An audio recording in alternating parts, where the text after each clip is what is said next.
Well, welcome back to another episode of Flea Market HiFi here on the Vintage Electronics channel. Today, we're just going to do a little bit of digging around at some local flea markets and vendor outlet malls.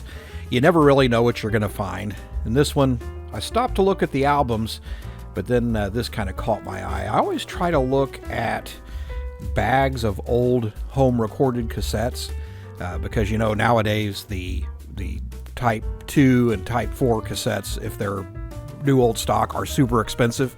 So I always see if I can find some that are in good condition. But then these caught my eye. Realistic, that's a Radio Shack brand. But look at these HiFi stereo headphones. These have to be from the 1970s. What a look. If they weren't $40, I probably would have picked them up. Now this guy, he always seems to have kind of a mix of newer and older electronics, VCRs, and DVD players, and things like that. So I always stop by his booth every time I'm in there. And this time he had this kind of cool looking clock radio phone thing that, you know, one of these days maybe I'll get one and wire it up in the studio. But he's had this cassette deck, it seems like forever in there. The price isn't too bad, about $50. I didn't think that was terrible. But he also has a lot of realistic and Optimus stuff. So I don't know if this is his personal collection and he bought all of his stuff at Radio Shack. But I do remember that Optimus brand being kind of Radio Shack's, what they call it, top of the line, I guess. Seemed like it was pretty good quality stuff back in the day. Now this is something that I can never have enough of these things, an RF modulator.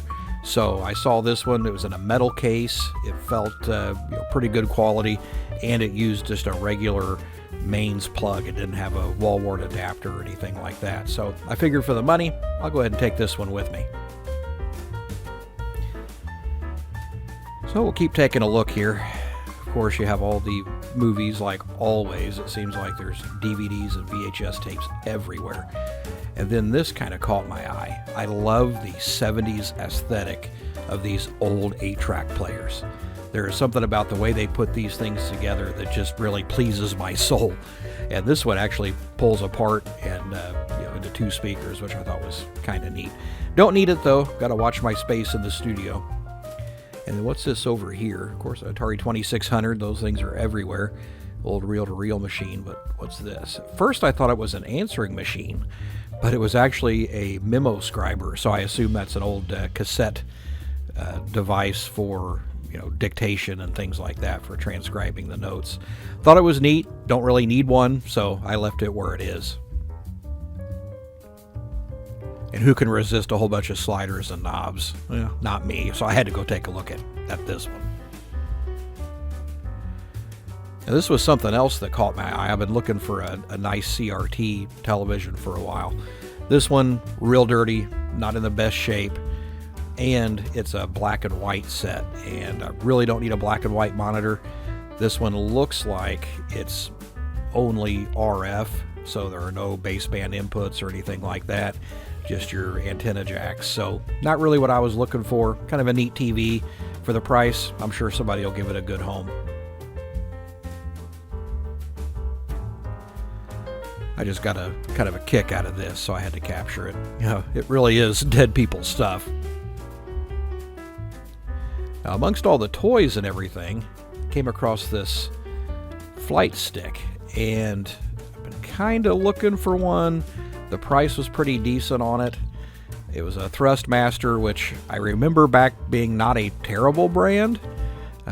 Quite a few buttons on it, nice weight to it, felt nice, so I ended up taking this home with me.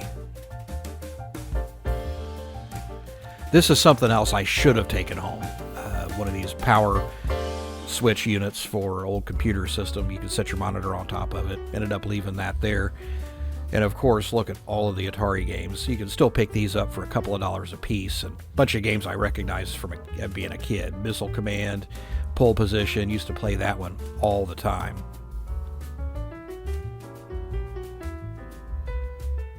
And this booth, it's always a cacophony of junk. This guy has stuff just thrown everywhere. Most of it's in just terrible shape.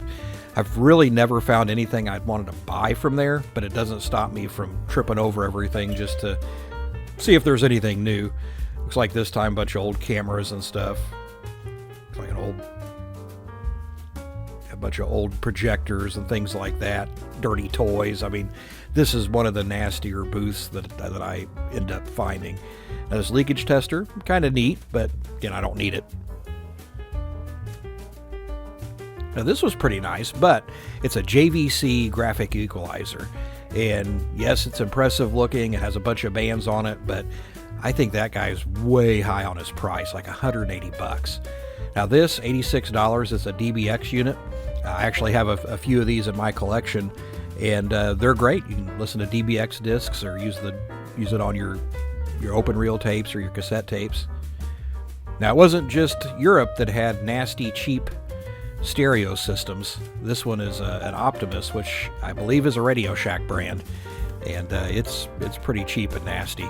For the price, just because it was so cheap and nasty, I thought about taking this home, but I knew my wife would kill me. She would not allow that in the house. Gotta play the drums. Can't resist.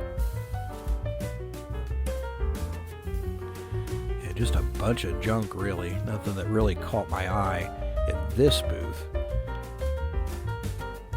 More movies, those are everywhere. But then I saw this, and I've been looking for a LightScribe drive. And this one, for $5, I figured it's probably worth taking the risk to see if it was any good. So I'm taking that home. This is something else I almost bought, but it's missing the battery door and wasn't in the best condition, so I ended up leaving this behind. If I find another one in good nick, I might actually take it home with me. Now this is something that I thought was really, really neat, a close and play phonograph. Now this was a kid's record player from, I'm guessing, the 60s or 70s. No electronics, it is a completely mechanical stylus and a cone speaker. Just really, really interesting. And it's something that if they would have been reasonable on the price, I probably would have bought it just to play around with it, but no thank you. Now, by now, I was really hungry, so anytime I'm on the east side of Evansville, Indiana, if I get over that way, I have to stop at Burger Bank. I have a lot of memories as a kid when we used to come to town to visit family of stopping and getting some crinkle fries and mini burgers. So if you're ever in Evansville, you got to try it out. They're great. Now that I'm full, we're back at it. Another vendor mall in, this time I think we're south of the river in Kentucky. And, you know, not a whole lot of stuff to really look at here. A bunch of old speakers, really old speakers. I remember those Cracos from back in the day, and those look like they have been through the mill. I'm sure somebody will buy them. But even more home speakers, not the type of thing I'm really looking for most of the time. And again, just thousands of VHS and DVDs everywhere. And unfortunately, a lot of those are super overpriced. And I thought this was neat. I think it's a Magnavox little cassette deck. But then I saw this, $25 13-inch Magnavox color TV. I almost bought it, and I regret not picking that up because I saw this. Look at that. Now, you know, in England you had Amstrad. In the U.S. we had Sound Design. Same terrible, nasty, cheap, horrible stereo systems built to a cost. It brings back a lot of memories. If you ever find keyboards and cables, don't ever miss those. You never know what you're going to find in there. These are everywhere too. These knockoff, imitation, retro-looking turntables and radios. Doesn't seem like anybody ever keeps them. They're pretty garbage. You find them everywhere at these flea markets. Oh, what's this? Oh, that's just a commercial two-way radio. Nothing I need. Stuff like that always catches my eye, though. And these old tuners and receivers, I always thought stuff like that looks kind of neat. And here's one, a JCPenney. You don't see a whole lot of JCPenney stuff around. And this one, definitely built to a cost. It looks like they just stuck a portable cassette deck in there and tried to make it look part of the unit. Now this here, now if you had this, a 666 CD changer, boy, you'd have been something. Now in this booth towards the back, this guy always has some neat kind of computer stuff laying around. And look at this. I was super excited. I remember this from when I was younger, and it's missing all the parts. If this would have been complete, I probably would have taken it home just for kids and grandkids to play around with. I think those things are really, really cool.